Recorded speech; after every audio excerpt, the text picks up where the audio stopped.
আবারও স্বাগত ২১ বিজনেস। দর্শক, এখন রয়েছে দেশের প্লাস্টিক শিল্প খাত নিয়ে বিশেষ আলোচনা। আর আলোচনার জন্য আমাদের স্টুডিওতে রয়েছেন Bangladesh plastic goods manufacturers and exporters association BPGMEA এর প্রেসিডেন্ট শামীম আহমেদ। দর্শক, ২১ বিজনেসের অংশটি দেখছেন আলোক হেলথ কেয়ার অ্যান্ড হাসপাতালের সৌজন্যে, powered by national agri care group. আপনাকে স্বাগত ২১ বিজনেস। থ্যাংক ইউ, আপনাকে স্বাগতম। জি শামীম ভাই, প্রথমে আপনার কাছে জানতে চাচ্ছি যে ট্রাম্প ট্যারিফের পর বাংলাদেশ সুবিধাজনক অবস্থানে থাকা সত্ত্বেও আমরা গত মাসে দেখেছি পণ্য রপ্তানি কিছুটা কমেছে। ওই সামগ্রিক পরিস্থিতি বিবেচনা করে প্লাস্টিক শিল্প খাত স্পেসিফিক্যালি জানতে চাচ্ছি, প্লাস্টিক শিল্প খাতের রপ্তানির কি অবস্থা এবং কোন কোন দেশে বেড়েছে না কমেছে, একটু যদি সার্বিকভাবে পরিস্থিতি তুলে ধরতেন। আচ্ছা, থ্যাংক ইউ। আমি প্রথমেই ধন্যবাদ দিই আমাদের মাননীয় বাণিজ্য উপদেষ্টা, মাননীয় উপদেষ্টা খলিলুর রহমান সাহেব, আমাদের বাণিজ্য মন্ত্রণালয়ের সংশ্লিষ্ট যারা আছেন, যে তারা আসলে খুব ভালোভাবেই এই নেগোসিয়েশনটা করেছেন এবং আমার টোটাল বিজনেস কমিউনিটি আমার মনে হয় very grateful to them because of their success in the. এবং তারা যে শুধু বাংলাদেশের টেরিফ কমিয়ে নিয়ে আসছেন, it is not only that, তারা প্রুভ করেছেন যে Bangladesh has the economic power to buy the USA products. যেমন আমরা কিছু কিছু প্রোডাক্টস কিনবো তাদের কাছ থেকে, আমরা বলে আসছি। It is a very good initiative এবং আমি বলবো যে আসলে ভেরি গুড। আমরা তো জানি পৃথিবীর গ্লোবালি অন্যান্য দেশ কিভাবে নেগোসিয়েশন করেছে, কি অবস্থাতে গিয়েছে, আমাদের নেইবারদের কি অবস্থা, সেই অবস্থান থেকে আমরা অনেক ভালো। এবং এখন কথা হলো যে আমাদের কি হবে, এক্সপোর্ট কি হবে। প্রথম কথা হলো যে আমরা তো একটা আনএক্সপেক্টেড টার্মোয়েলের সম্মুখীন হয়েছিলাম কিছুদিন, 3 মাস। তো সেই টার্মোয়েল আমরা একটু হেজিটেট ছিলাম যে কি হবে, আমরা কি হাই ট্যারিফে পড়ে যাব, আমরা দিয়ে এক্সপোর্ট করতে পারবো কিনা, দ্যাট ওয়াজ আওয়ার। কিন্তু USA government, particularly Donald Trump administration যেটা, সেটা আমার মাথায় আসে না। বিকজ ল টেক প্রোডাক্ট যেগুলা, তার দেশে পার লেবার আওয়ার হচ্ছে $25। সেইটা দিয়ে ল বেসড টেকনোলজি কোনো প্রোডাক্ট বানানো কি সম্ভব না। কি বেসড বললেন? ল টেকনোলজি বেসড। আচ্ছা, গার্মেন্টস বলেন, প্লাস্টিক প্রোডাক্টস বলেন, ল টেকনোলজি বেসড। হ্যাঁ, ল টেকনোলজি বেসড যে প্রোডাক্টগুলো, সেগুলো আসলে বানানো সম্ভব না $25 পার আওয়ার দিয়ে। এটা আমার মনে হয় ডোনাল্ড অ্যাডমিনিস্ট্রেশনের প্রথমে বোঝা উচিত ছিল। তারা যদি হাই টেক প্রোডাক্টের উপরে একরকম করতো, ল টেক, তাহলে হয়তো এত বিশৃঙ্খলা সৃষ্টি। আচ্ছা, এই ক্ষেত্রে শামীম ভাই আমি একটু ইন্টারাপ্ট করি। আমাদের লো এবং মিড সেকশনে, বিশেষ করে লোতে আমাদের তো কোনো কম্পিটিটর নেই, এবং আমেরিকার তো বাংলাদেশে কোনো বিকল্প নেই এই ক্ষেত্রে, আছে কি? না, আমার চোখে কোনো বিকল্প নাই। ভিয়েতনামের সাথে কম্পিট করলে উই আর কম্পিটিটিভ, চায়নার সাথে কম্পিটিশন করলে আমরা কম্পিটিটিভ। আমাদেরকে যেটা সেটা হলো যে আমাদেরকে কমপ্লায়েন্স ইস্যুতে আরেকটু জোরদার দিতে হবে বিজনেসম্যানদের, আমরা যারা আছি এন্টারপ্রেনিয়ার, এবং আমাদের এফিসিয়েন্সি অফ দ্য ওয়ার্কার এটা বাড়াইতে হবে। এটা এই দুইটাতে যদি আমরা করতে পারি, সে ফর এক্সাম্পল প্লাস্টিকে আমি দেখে আসছি চায়নাতে অথবা তাইওয়ানে অথবা সিঙ্গাপুরে বলেন, 4টা মেশিন একজন অপারেটর অপারেট করে। Automation is there, much more automation. কিন্তু আমরা পার মেশিনে 1জন কিংবা 2জন অপারেটর নিয়োগ করি। তো we are involving more worker. Efficiency বাড়াতে হবে, টেকনোলজি অ্যাডপ্ট করতে হবে, বিকজ অটোমেশন আনতে হবে, more automation in the that is possible. Plastic সেক্টরে আমি আপনাকে বলি, আমাদের যে মেশিনগুলা, এগুলো কিন্তু মোরলেস আইওটি বেসড। আপনার এখানে যদি মেশিন নষ্ট হয়, তাইওয়ান থেকে বসে অথবা চায়না থেকে বসে থ্রু ইন্টারনেট তারা আবার ঠিক করে দিতে পারে। মানে কি, যদি সার্কিট বোর্ড এবং প্রোগ্রামে যদি প্রবলেম হয়ে থাকে, নট ফিজিক্যাল মেনটেন্যান্স, প্রোগ্রামেবল যদি, এটা তো আপনার বেসড আর কি যেন বলে এটাকে, কম্পিউটার বেসড। সো এটা তারা করতে পারবে। দ্যাট ইজ অ্যাডভান্টেজ, এফিসিয়েন্সি আপনি বাড়াতে পারবেন if you adopt more automation. জি, এক্ষেত্রে আমি প্রথমে যে প্রশ্নটা করেছিলাম, আমরা জানি যে ট্রাম্প ট্যারিফে সুবিধাজনক অবস্থানে থাকার পর বাংলাদেশের তৈরি পোশাক শিল্পে অর্ডার কিন্তু আসা শুরু করেছে, বিশেষ করে চীন থেকে, ভারত থেকেও কিছু আসছে। প্লাস্টিক খাত যেহেতু ব্যাকওয়ার্ড লিঙ্কেজ তৈরি পোশাক শিল্পের, সেক্ষেত্রে প্লাস্টিক খাতেও কি অর্ডার কিছুটা বাড়ছে কিনা, একটু যদি সার্বিক পরিস্থিতি। আচ্ছা, আমি বলি, আমাদের এক্সপোর্ট 2 টাইপস। একটা হলো deemed export, we are as a linkage industry, we are supporting the garments and the other export-oriented industry for the packaging, আর আমাদের ডাইরেক্ট এক্সপোর্ট। তো গার্মেন্টসের এক্সপোর্ট যখন বাড়বে, একটা হিসাব আছে 3% কম্পোনেন্টস ইজ প্লাস্টিক। তো আপনি যদি ওয়ার্ল্ড ব্যাংক স্টাডিতে তাই বলেছে 2018 আর 19 একটা স্টাডি করেছিল ওয়ার্ল্ড ব্যাংক, তারা দেখিয়েছে তখন আমাদের $900 মিলিয়ন এক্সপোর্ট ছিল, ডিমড এক্সপোর্ট গার্মেন্টস অ্যাক্সেসরিজ হিসেবে। এবং তাইলে আপনি আজকে ধরেন তখন হয়তো $31 বিলিয়ন এক্সপোর্ট ছিল, আজকে যদি আমরা $50 বিলিয়ন যাই 3%, হ্যাঁ $1.5 বিলিয়ন, আগে $1 বিলিয়নের কাছাকাছি ছিল, এখন প্রায় $1.5 বিলিয়ন। জি জি, $1.5 বিলিয়ন। তো ওইরকম একটা হিসাব আছে আর কি। এখন আপনি বলবেন যে কারেক্ট হিসাবটা নাই কেন, কিন্তু এর আগে আমি জানতে চাচ্ছি অর্ডারটা বাড়ছে কিনা, মানে আমরা গার্মেন্টসের সাথে আমাদেরও এক্সপোর্ট বাড়ছে। আমরা যদি দেখি আমাদের ইম্পোর্ট, প্লাস্টিক র material mostly import based, import কিন্তু আমাদের বাড়ছে। আর ডিমড এক্সপোর্ট যেটাকে বলছেন আপনি, ডিমড মানে হেল্পিং দ্য গার্মেন্টস, ওইটা বাড়ছে। বাট আরেকটা যেটা ডাইরেক্ট এক্সপোর্ট হতো সেটাও বাড়ছে। সেটার মূল মার্কেটগুলো কোনগুলো? আমরা ডাইরেক্ট হিসেবে USA market, EU market, China মার্কেটে কিছু, ইন্ডিয়া মার্কেটে কিছু পেনিট্রেট করি। হ্যাঁ, কিন্তু ইন্ডিয়ার সাথে তো আপনি জানেন যে ভারতে ডিরেক্ট এক্সপোর্টের ক্ষেত্রে অশুল্ক বাধা যে এসছে, স্থলবন্দর দিয়ে সরাসরি পণ্য রপ্তানি নিষেধাজ্ঞা দিয়েছিল। এই নিষেধাজ্ঞার ফলে কি এক্সপোর্ট বেড়েছে না কমেছে? না, এক্সপোর্ট তো definitely in a formal channel কমেছে। আমি এবার ফর্মাল আর ইনফর্মাল শব্দটা ইউজ করব।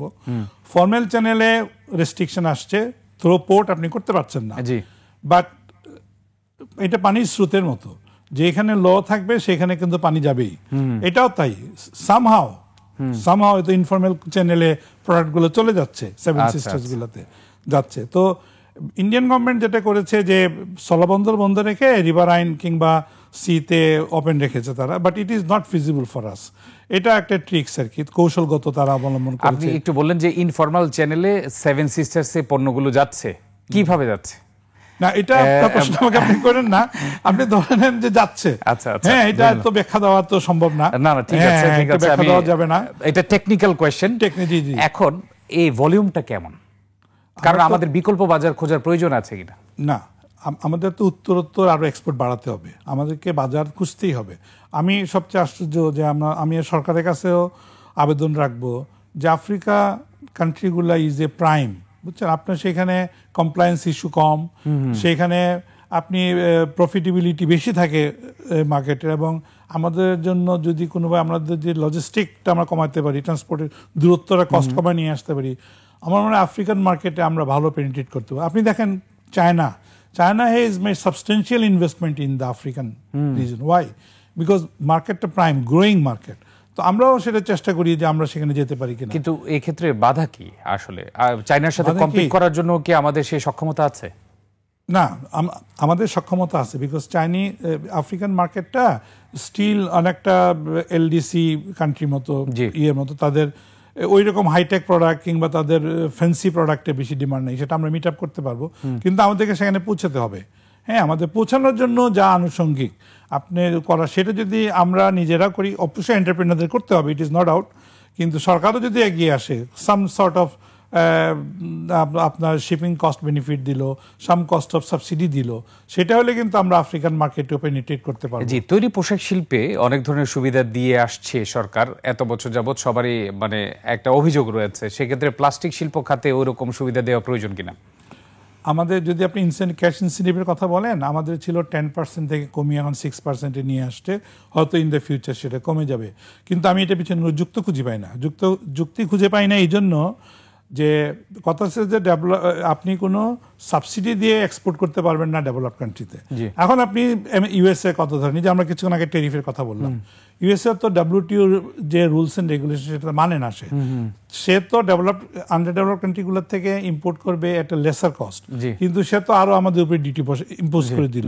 তাহলে WTO রিজিমের যে রুলস এন্ড রেগুলেশন এবং যে পার্সপেক্টিভ সেটা তো মেনটেন হচ্ছে না, WTO তো ফেল করতেছে, তাই না? তো আমার কি দরকার পড়ছে যে আমি ইনসেন্টিভ বন্ধ করে দিব? I have to promote my product in the global market, এবং প্রমোট করতে হবে বিভিন্ন খাতকে, যে সকল খাতগুলো বিকল্প খাত হতে পারে। এক্ষেত্রে আমরা আরো বিকল্প খাত নিয়ে আলোচনা করব, এলডিসি গ্রাজুয়েশন নিয়ে আলোচনা করব। একটা ছোট্ট বিরতিতে যাচ্ছি আমরা।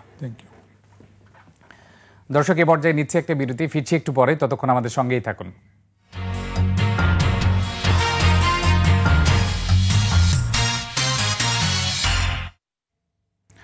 আবারও স্বাগত 21 বিজনেস। দর্শক, বিরতির আগে প্লাস্টিক শিল্প খাত নিয়ে কথা বলছিলাম। Bangladesh plastics goods manufacturers and exporters association BPGMEA এর প্রেসিডেন্ট শামীম আহমেদের সঙ্গে আমরা আবারও ফিরছি আলোচনায়।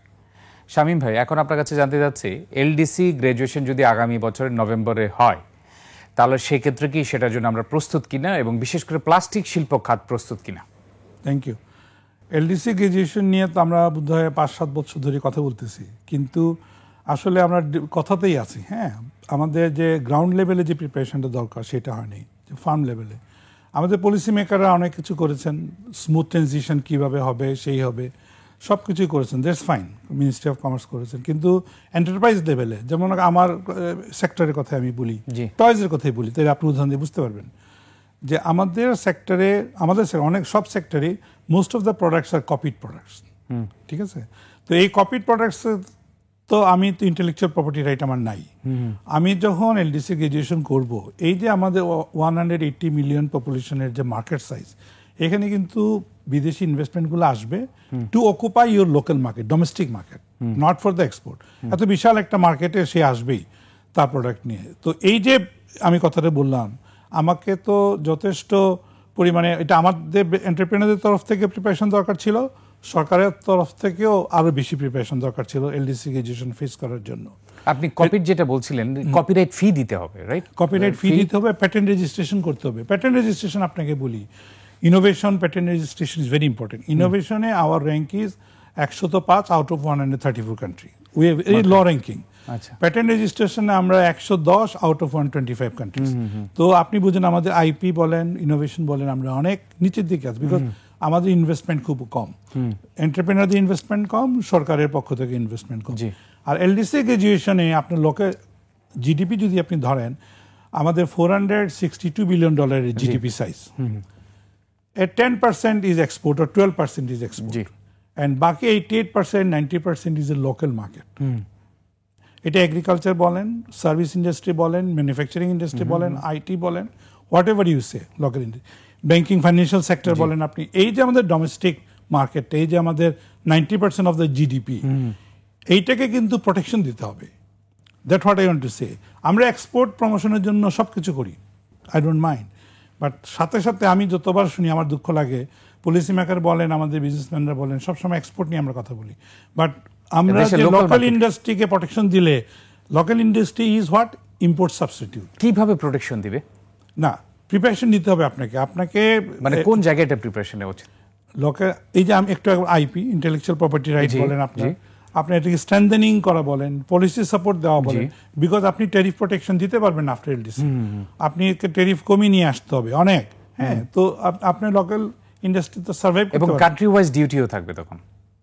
হ্যাঁ, কান্ট্রি ওয়াইজ হয়তো ডিউটি থাকবে, কিন্তু আমাদের ডিউটি কমায় নিয়ে আসতে হবে। আমি হোয়াট আই আন্ডারস্ট্যান্ড, আমি যতদূর জানি LDC গ্র্যাজুয়েশনের পরে। তো প্রথমত হচ্ছে কি, আমার ফার্স্ট রিকোয়েস্ট থাকবে যে LDC গ্র্যাজুয়েশন আমরা আরও সময় নিই, 3 বছর নেওয়ার আমাদের যথেষ্ট যৌক্তিক আছে। আমাদের হচ্ছে বুদ্ধা অনেক আছেন, হ্যাঁ, আমরা তো বিজনেসম্যান, আমাদের বুদ্ধি শুদ্ধি কম, কিন্তু আমাদের ইন্টেলেকচুয়ালরা আছেন, আমাদের থিঙ্ক ট্যাঙ্ক আছে, আমাদের ইয়েতে ইউএন বডিতে আমাদের অনেক রিপ্রেজেন্টেটিভরা আছেন। আমরা আরো 3 বছর যে কোনো, আমাদের তেমনি একটা, আমরা এখন একটা ট্রানজিশন পিরিয়ডের মধ্যে আছি, তাই না? There is so many reason যে আমরা আরো 3 বছর সময় নিতে পারবো। আবার অনেকে 3 থেকে 6 বছরও বলে থাকে, ঠিক আছে, মানে 2032 সাল পর্যন্ত সর্বোচ্চ বলা হয়েছে। এই ক্ষেত্রে অ্যাট লিস্ট এখন পেছানো দরকার LDC গ্র্যাজুয়েশন। যদি LDC গ্র্যাজুয়েশন পেছানো হয়, তাহলে বাংলাদেশকে কিভাবে প্রস্তুত করতে হবে লোকাল মার্কেটের জন্য, বাহিরের জন্য একটু যদি বলতেন।